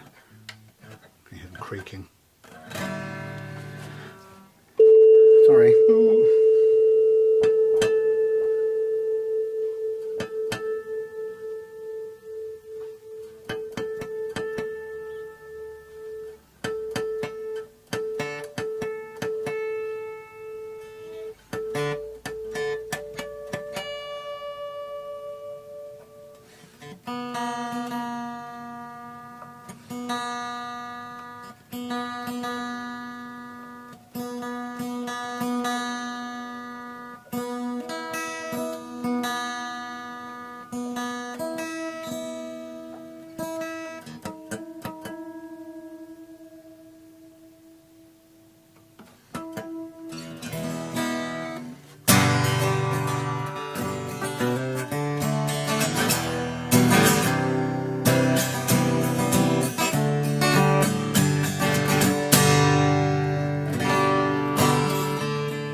Clean sound from the guitar with no amp, and we put it through the amp.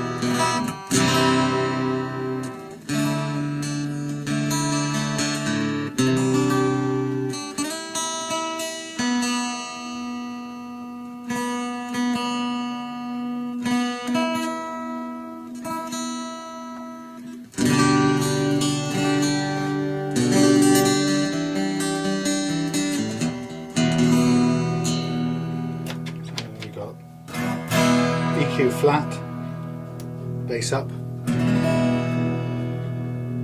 middle, treble and presence full on.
He's right here, Ron. Alright. I'll talk to you soon. Okay, take care. Hello. Hey. How you doing? Okay, back again. Just a phone call interruption there.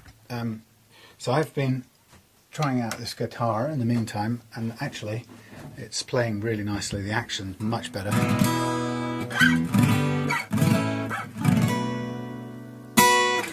Everything about it's nice, apart from the fact it's a bit thin on the finish, but the action's really great. And now the next bit is to take care of the nut action, which will just be the finishing touch.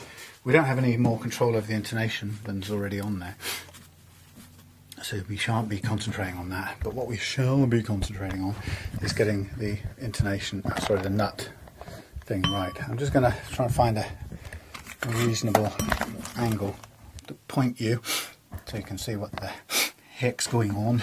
Right, and I'm going to turn the heater down. Okay, so for this part of the job, I'm going to need a thingy gauge and set on metric, feeler gauge on metric, and I'm going to use some special things for cutting nut slots, and I'm going to have to use them out of sequence because the thinnest one, I can't remember what we started with on our strings. It went from 12 to something, so we'll be struggling with the 11 here, but we'll start with that and see what we can do. So we'll put the 9 out of the way. So we've got 11, 16, 24, 32, 40 something, and a set of these funny little things to try and bring up the rear. Okay, so on these guitars, what I know is that I'm looking for an action over the first fret of about 0.25 of a millimetre. And how do I know that? Well, it's just born out of experience. What I do know is just about every guitar you'll see, or you'll have come across, that hasn't been done, will have an action that's probably about 0.5 millimetre. And it doesn't sound like a lot. So I've got 0.5 millimetre under there going through with no buzz. So we could probably guess that's about 0.6 of a millimetre. Now I can tell you that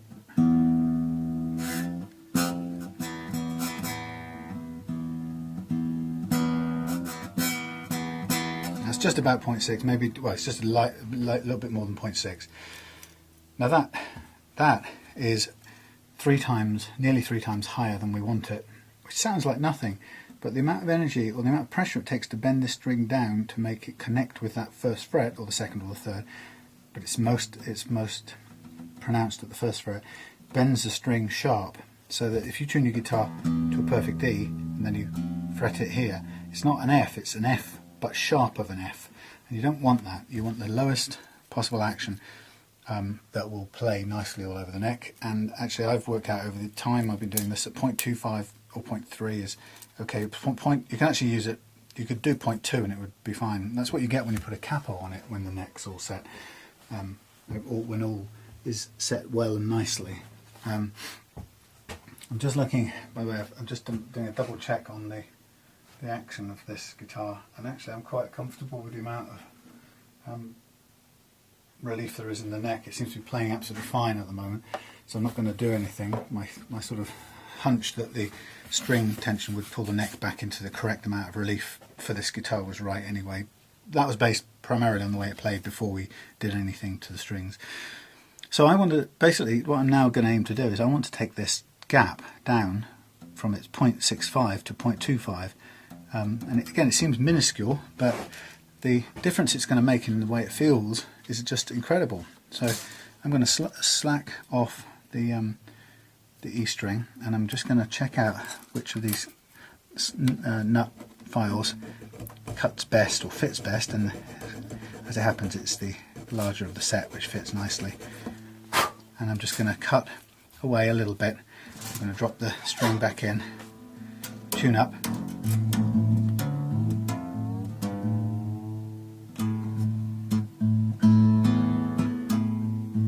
roughly. Tuning doesn't have to be precise. All I'm trying to do here is just get that slot right.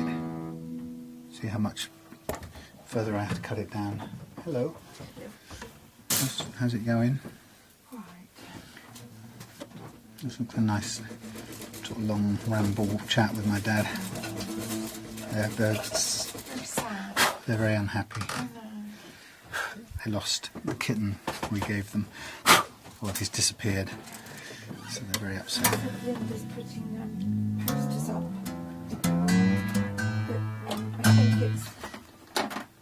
But I think he's felt it so keenly because they had him for a baby. No. Well, they fell in love with him. Yeah, and he was such a... I don't know, I haven't seen them. Oh, the big ones. No, the small ones. Pink girly ones. Yeah,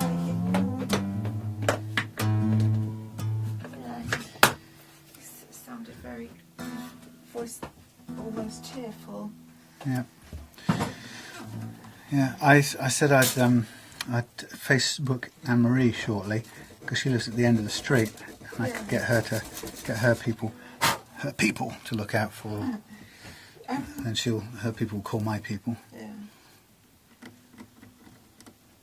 He hasn't been away for this long before, has he? So, No.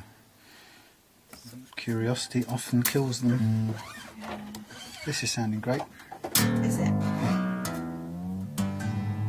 Plays lovely. Lovely. Lovely. Lovely sweet. Still some gap. You like my little move around camera? Zzz. It does work. It's just a bit clunky. Look. Multiple. It looks like it Say should hello. be on the Comet. Hello. It is on the 67. feely, touchy feely. Right. I'm going to Who's paint. in here? Is that yummy? Yummy. They're all hungry because there's no more cat food.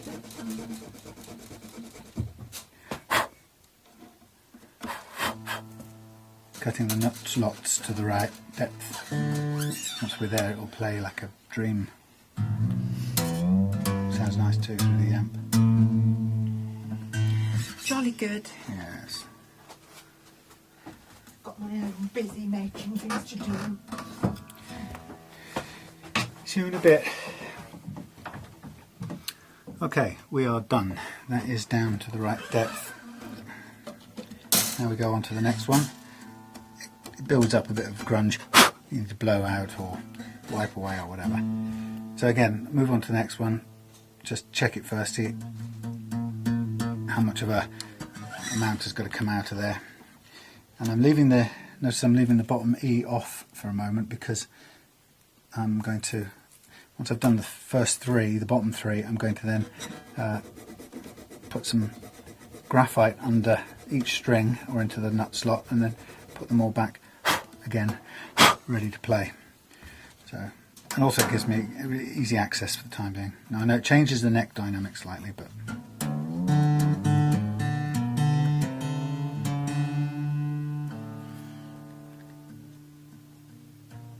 see the amount. At the moment I'm just using these little welding nozzle cleaners, which are sold on the internet as an alternative to the expensive nut slot files, of which I have a set here. But at the moment these are probably just as good. Did you just tell me you're full? Something like bong. Oh, weird. I don't know.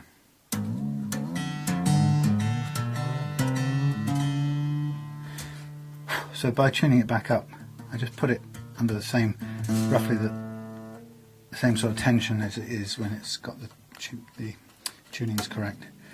So I just want to make sure the string sits down as far as it should in the slot. And again, I suppose the watchword here is a little at a time.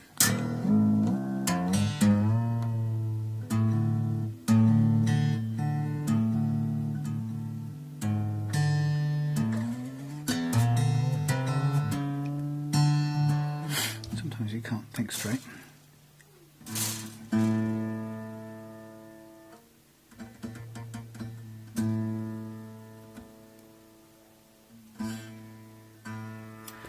bit more. You can tell there's a bit more to go because the string keeps playing as I put the gauge underneath. So it's still a bit of fresh air.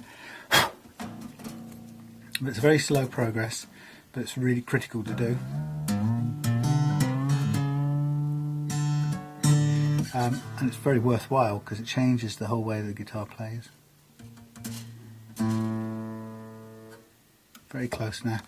A couple more, or one more dig with this thing, and we'll call that one done. Again, it's not scientific, you can't do it to a measurable depth exactly.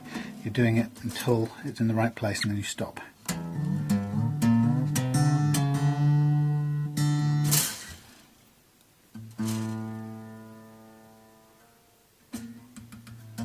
Right, that's good.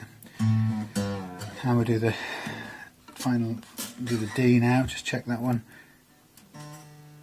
It's quite close, that one. Not far off, so we don't have to do much there. But we'll just do it that little bit anyway, and that's on the next smallest one. So with this one, knowing that we're starting off from it being fairly close, I'm going to be careful with how much I cut this one because I don't want to overdo it.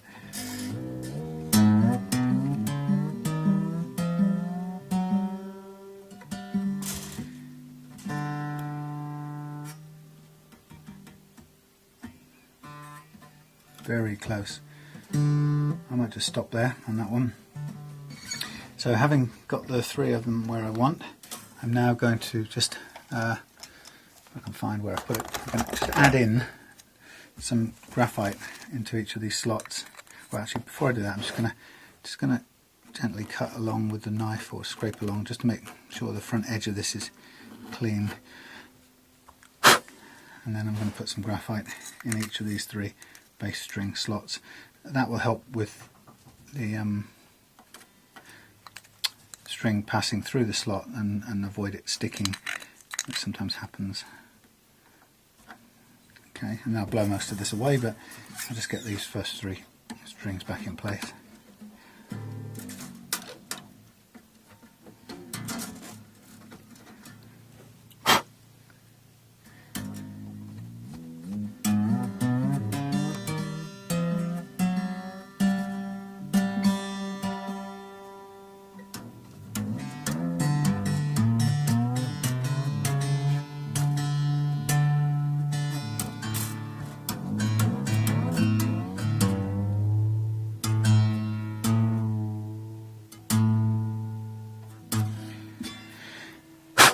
Right, so that's the first, or the bottom three strings. The slots cut correctly, and what it will mean is this translates into a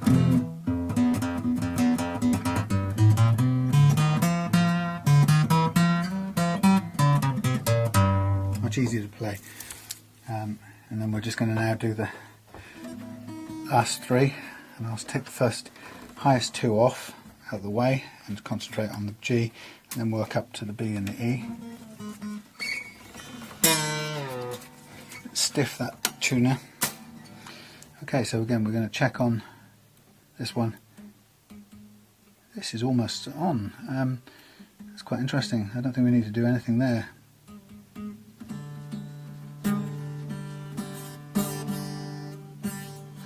I'm not going to do anything. I'm going to take these as good. What I'm going to do is just going to put some graphite under there as well.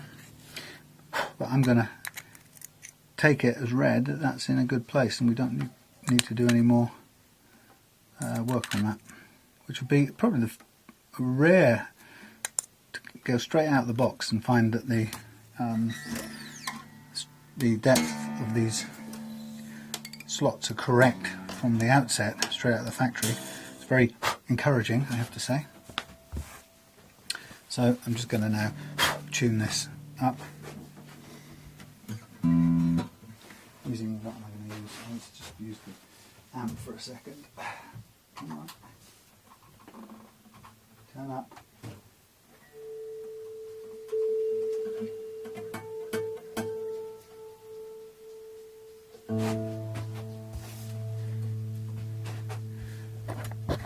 Pick you back up. Hello there.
Nearly there.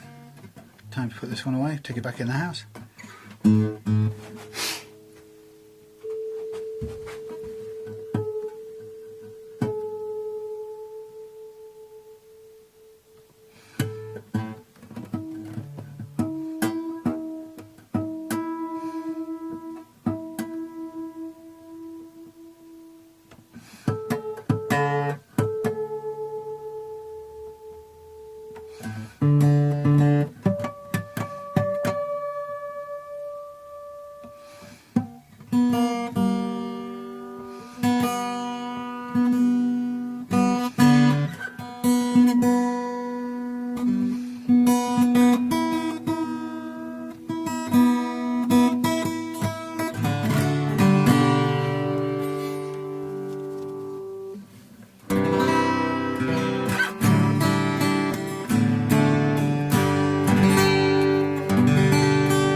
Nice.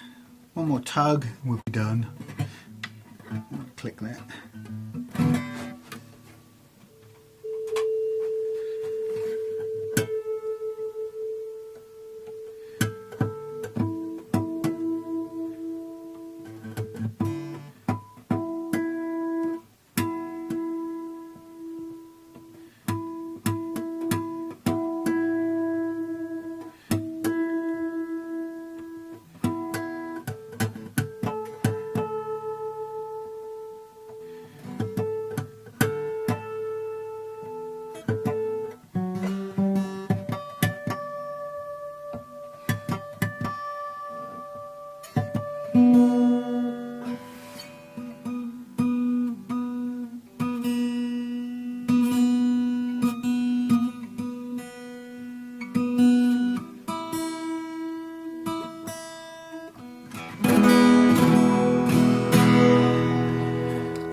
Glasses so I can see what's going on better.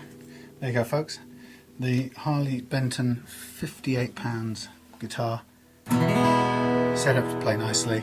All it needs is the jack plug tightening to make sure that doesn't come any further undone, but I'll be careful with that until my little tool arrives. Bit of a polish once we're out of the shed, but playing wise the frets are now level, the action is now spot on, and the thing sounds and plays really, really nicely. So almost no money, a decent set of strings and some time spent leveling the frets to make sure they're as good as they can possibly be. I'm just going to take the risk now of placing on the thingy scratch plate. Interesting, I can see a little bit of marker pen where it looks like where a technician or somebody in the factory has probably just black markered out a scratch. Well, choice, that's horrible looking. God, choice of black, which is horrible. Oh no, it's got a cover on it, but it's still pretty grim. Or So we have the tortoise shell horror. Let's try and do the tortoise shell first. Kind of cheap and cheerful, but there we have it. Peel off the thing, sort of figure out where it's supposed to go around. Doesn't really follow the contour of this thing at all, so you have to balance it up into the least offensive application you could possibly get to. And lo and behold, it's a board, and then we need to do a bit of tugging away with the knife to get the protective sheet off, and do it without lifting up the whole thing for some reason. That's not too bad. A spare one if I don't like the tortoise shell effect. Not that there's much to hate about it, but there you go, a little bit of a plate to protect your guitar, and there you go. I'm really pleased with that. That will probably go down to the band practice. There's more room to take the action down if I want to at some later date with these nice level frets, but I don't see any particular reason immediately. But there you go, Harley Benton D120 BK black or something, £58 plus about £6 to £7 carriage, an hour or two making it play really nicely. Tighten up the thing, put a blob of wherever it's gone, yeah, put a blob of lacquer into there at my leisure, fill that out, and you've got a perfectly good guitar to knock about with, which is electro acoustic, and it sounds pretty good through an amp. Okay, thank you for sticking it out with me.